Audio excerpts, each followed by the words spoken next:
What's up, guys? We are back with more Teenage Mutant Ninja Turtles and more NECA Teenage Mutant Ninja Turtles, back with another cartoon release. So we're talking about Target stuff, and this is another set of figures that I have not been able to actually track down myself. I had to get some help from the toy community to actually track this guy down. So special thanks for the folks that have helped me get this set as well as Metalhead. And today we are of course taking a look at Casey Jones and our foot soldier, but this is the battle damage, the slashed version, because there's another one coming with April. And yes, we've got a familiar territory when it comes to this guy, but he of course has enough different that I am still very much excited to take a look at him. But of course the main focus is on our masked vigilante here. So we've got these guys in the standard 2-pack style packaging for the Toon line. So you've got the figures there in the window. There's some cartoon style artwork down there on the bottom for both. And then you've got product shots on the side for each figure. So the foot on the foot side, Casey on the Casey side. And then the back of the package has a little bit of a write-up for the overall story of Turtles. You've got cross-sell for this wave, as well as showing Bebop and Rocksteady, since we are getting a restock at some point of those guys. And then you've got a big product shot here for the two figures. So very toonish style packaging, but I like this stuff. Good presentation. And yeah, let's just get to it. Let's pull them out and take a look. And here we go, out of the package, our cartoon Casey Jones and our cartoon foot soldier. But this of course is the battle damage version that has the big slashing battle damage gut wound. So he is familiar territory, but at the same time something very different. So we're going to take a look at each one individually. I'm going to do the foot soldier first, and we will compare him to a normal non-battle damage foot soldier as well. So as far as moving our foot soldier around, he is, well, he's similar, but he's different because he's not exactly the same. He's got a big gaping maw in his chest. So we've got a head that can look up. He can look down pretty good. Tilt side to side, and then you do have rotation, but rotation is that, so cocking his head to the side basically because of the hunched over nature. Arms go out at the shoulders, they rotate of course, and then you've got your bicep swivel, we've got a double jointed elbow, and then we've got hinges, and mine are really tight on this guy, at least on this wrist, and then you've got rotation. Now these guys, they didn't have any kind of crunch or anything like that. All they had was a waist twist, and mine, I mean, he has it, but it really feels like it doesn't really want to do that, and I'm not really sure why. I've heated him up and he still doesn't really want to move, so I'm not sure what he's supposed to be doing. I don't think that this piece here is supposed to move. I can't get it to move. I don't know what it's supposed to do. If it does move and mine is maybe stuck, someone let me know. Frankly, I'm a little concerned about how well this is going to stand the test of time, because this figure is held together by this plastic bar. It does feel pretty robust, but at the same time, I'm kind of worried that if it is supposed to move, you know, why is it not moving? But if it's not supposed to move, how little is it going to take for it to just snap? So I'm kind of worried about when it comes to rotating him at the torso. It's definitely two different pieces. I mean, this piece is one piece, and then from the waist down, it's a different piece. But I worry about the structural integrity of that because, you know, half of a figure is being held up by this little rod. As far as legs go, they go all the way out, so you can do the foot soldier splits if you feel the need to. Legs kick forward, they kick backward. You've got your thigh cut up there. We do have our double jointed knees, and then you've got a boot cut. You've also got rocker, and you've got hinges down at those ankle with just a regular ball peg. So as far as hinging forward, about that far, hinging backward, and hinging is not really the right word, it's angling, and then you can rock him a little bit side to side.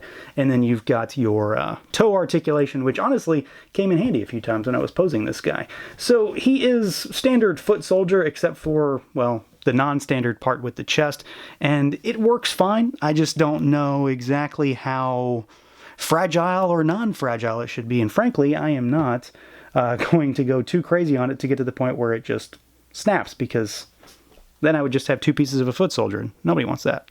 Now, as far as the aesthetics on this guy, I mean, that's where my big interest lies, because he is so different. He is so similar, but at the same time so different. And I've got a regular foot soldier here for comparison, so you can see that all the stuff is the same. The arms are the same, you know, the kind of cowl piece, the torso piece is the same, the head is the same, the legs are the same. They still have that same kind of shading coloration on him, so he's a kind of a light purple on the front, and then he's a darker purple on the back, so it gives that illusion of kind of a cel-shaded look. But the big thing is clearly the, you know, the kind of gaping chasm bosom that sits in his chest. And I really do like the way this looks. Now, again, I am kind of concerned about over time how this little piece is going to stand up, but aesthetically it looks fine. So it looks, you know, like this one thread is holding him together. And I like the idea of that. And you can kind of see in there, and there's all sorts of like bits and bobs and little bits of circuitry and all sorts of mechanical components that have been slashed and cleaved into by Casey Jones or Leonardo or whoever is just bashing the hell out of this guy. And I really like it. I mean, I'm really interested in the other one that's coming as well, because this is kind of a unique approach. It is a very different kind of battle damage than you would expect to get from most action figures. You know, usually you get some scuffs or some nicks or some torn clothing or something like that, but this is literally a figure that is almost essentially cut in half. And it really is. I mean, there is nothing else holding it together except this red rod right there. So, you know, that again is part of my concern about, well, how stable is it? But at the same time, I mean, it looks really, really cool. So you kind of take it or leave it in terms of which do you prefer. Do you prefer maybe a figure that might not snap in half if you look at it the wrong way on a certain day, or one that looks really, really cool and one you can use to make a nice battle scene, or just have somebody stabbing something through him or slashing him? And I think they did a really good job kind of getting that idea through, especially with all the different paint applications in here. I mean, there's various colors: yellow, red, blue, black, green. Really, the whole rainbow is what's inside of our foot soldiers. So I do think it is a really cool approach, and it is definitely a very unique idea when it comes to giving us a battle damage figure. And obviously a robot is a really good idea when it comes to doing something like this, so that, you know, you can have this on a shelf at Target and not be scaring the little kitties because there's blood and guts everywhere. It's just some metal innards, kids. It's nothing to worry about. Now, when it comes to Casey, this guy is a little bit more normal, I should say, but he is really well done. I'm very, very happy with the way this figure turned out. He is incredibly easy to pose and move around. So we've got a head that can look up just a little bit. It's enough to get his sight line kind of going upwards in the air. He can look down really good, like really, really good. So I have him staring down Raph or something. Tilt side to side, full rotation. The arms go out at the shoulders. Of course, he does have a shoulder pad over here, but it doesn't really get in the way too much, just a little bit. And then you do have rotation, but it does get in the way of this arm. And then this arm is free to move around. You've got your bicep swivel. We've got our double jointed elbows. They're pretty good, more than 90 degrees. And then you've got hinges, and you've got rotation at the wrist. He has got a diaphragm cut, so he goes backwards, forwards, tilt side to side, and rotates there. But he also has a waist twist as well. So you've got two different points to move him. They are a little stiff. I haven't felt the need to use heat on this guy at all. So it's not stiff in the way that it's, you know, a problem. It's just they're kind of tight, which is not a bad thing. I'd rather them be a little bit too tight than too loose and him be flopping around everywhere. So it's perfectly fine. Just, you know, you might need to get a tighter grip on him when you're trying to get this waist cut, because more often than not I end up turning the torso. Legs go out almost all the way. You can almost get him to do those filthy hairy splits. And then you've got legs that go forward. You got to twist them a little bit and they'll kick forward, and then they go backwards and they're squeaky. We've got a thigh cut up there. He does have, similar to how Metalhead has, he has a barbell down there for the joint, which is a little bit different. And then you've got your double jointed knees. They go pretty far back. He does not have an actual boot cut here, though. And then you've got rocker and you've got hinges down at those ankles. So he does move really well. I mean, I've had no issues getting him into poses, getting him crouching, getting him into a walking pose or a running pose or anything like that. Of course, I do have the the backpack thing on him back here, and it doesn't really get in the way either. You don't have to use it. You can take it off, put it on, whatever you want to do, but it does not hinder him really in any way either. It doesn't get in the way of either of the torso cuts or anything at the arms. Now, when it comes to the aesthetics, I mean, honestly, I could just say, well, it's Casey Jones. He jumped right out of the screen, and he's now on my table here. And ultimately, that's essentially what we've got here. The foot soldier is a really solid-looking foot soldier. They've got a really nice, unique thing going on with the battle damage, but I mean, again, let's be honest, this is the focus of this 2-pack, and this guy looks about as good as he can. I really don't know what they could do to improve on this, because the look is just down so well. And I really do enjoy the cartoon aesthetic in figure form. I don't know if that would apply to every single toy line out there and to every cartoon, but Turtles is something that is very near and dear to me when it comes to, my childhood and just the nostalgia thing, and I harp on nostalgia a lot. But it's a big thing for me when it comes to toys. This thing reminds me a lot of watching the cartoon. Granted, Casey Jones is not really in the cartoon, but this thing just takes me back. It also looks kind of similar. You know, this look is kind of similar to what the vintage Playmates figure is, and that holds a bit of nostalgia for me as well. So this figure has a lot going for me, and I think NECA did just a bang-up job here. The kind of cel-shaded look, the overall matte paint job here is really nicely done. You know, the kind of khaki pants with the tatters on them. You've got the little drawstring that's done up really, really well here. The knee pads, the green boots, and then you've got, you know, all the line work to accentuate the muscles. He does have the shading on the back, so he's slightly more tan on the back.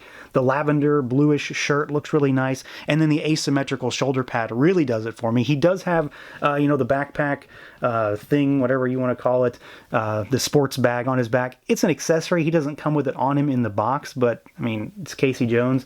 Why would he not be wearing it? So I would recommend to take the head off before you put it on, and it pops off no problem, so no real issues there. And speaking of the head, I mean, that might be the key thing here, is the mask and just the black voids for the eyes. I mean, I can hear that kind of Dirty Harry look, just Dirty Harry voice, just when I look at this guy. So I think they did a really good job in terms of the overall hairstyle with the kind of angular design that it's got going. The red straps are really well done, but it's all about the mask. The line work is really crisp and clean. The angles are really nice, and then those black voids in the eyes just really sell the idea of this guy essentially, again, just leaping right out of the screen. I think they have absolutely nailed this look, almost too good.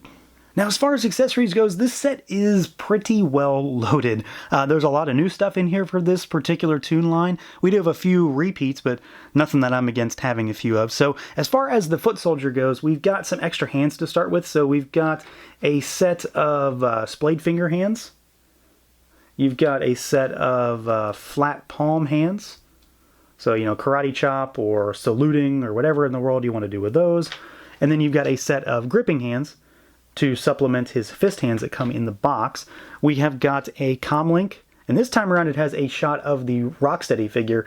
I think the first one had Krang in it, or maybe it's Shredder. I can't remember anymore. But you've got one of the comms. We have got one of the guns here, and I don't know, we've got a number of these at this point. I don't know how many of these I've got floating around right now, because they come with a lot of figures, but this is one of the Telltale guns. And then we've got this guy, which I don't think we've gotten yet, right? Someone correct me if I'm wrong. So this thing looks pretty wild. I'm really digging the design on this.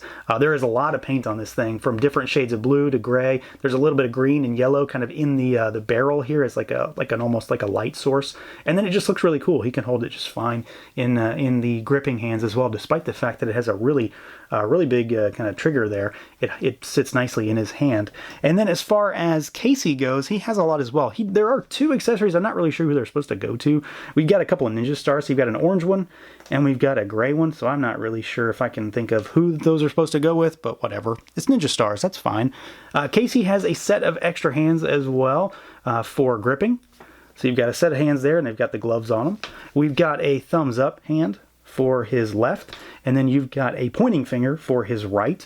We do, of course, have the bag that I've talked about. It looks really good. It's a very soft material.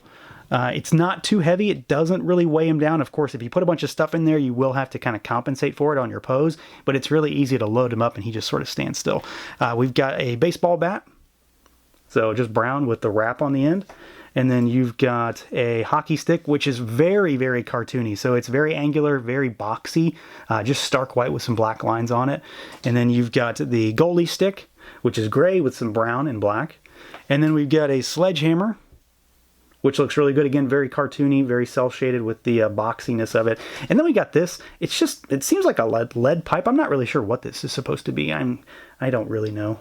I can't think of it off the top of my head, but it's kind of angular, and it's also got a like an actual bottom to it. So I don't know, but you can pop all this stuff in his bag back there, and he can go off on his vigilante nights. So there's a whole bunch of stuff here. I mean, they have a tremendous amount of accessories. There was a little bit more in here than I expected, especially with the foot soldier. I didn't realize he came with this gun, and then of course there are 1,000,001 hands and all sorts of other stuff. So there are a lot of things in this package to round out the full set. So yeah, we have a pretty solid set again from NECA when it comes to the Toon line. This is more of this stuff that is just right up my alley. Casey looks fantastic. He moves really well, and he comes with so much stuff. I mean, again, I said it enough. He looks like he jumped right out of the show. And despite the fact that he's not in the show all that much, he is still such an iconic character that this is one I'm really glad to get early, to get him sooner rather than later. The Foot Soldier is a good pack-in for this set, just because of the fact that it's another way to get him back out, make him different. My only true concern is the fact that I just worry that I'm going to break him, honestly. I'm worried that connection is just going to snap, or my daughter's going to look at it funny and he's just going to, you know, crumble to pieces. But it really looks cool, and it's going to make for some good photography for folks who, well, not me, know a lot about what they're doing when it comes to that stuff. You know, get some nice action shots with him being cleaved in twain. So I'm really looking forward to seeing what people can do with that. And I think, again, that it is a really cool idea for making a battle damage figure that is truly really battle damage. I think NECA had a good idea and executed on it pretty nicely. So that's going to do it for this look at the NECA Toys cartoon Casey Jones and battle damage Foot Soldier slashed version. Let me know what you guys think. Feel free to like, comment, subscribe, and share, and until next time.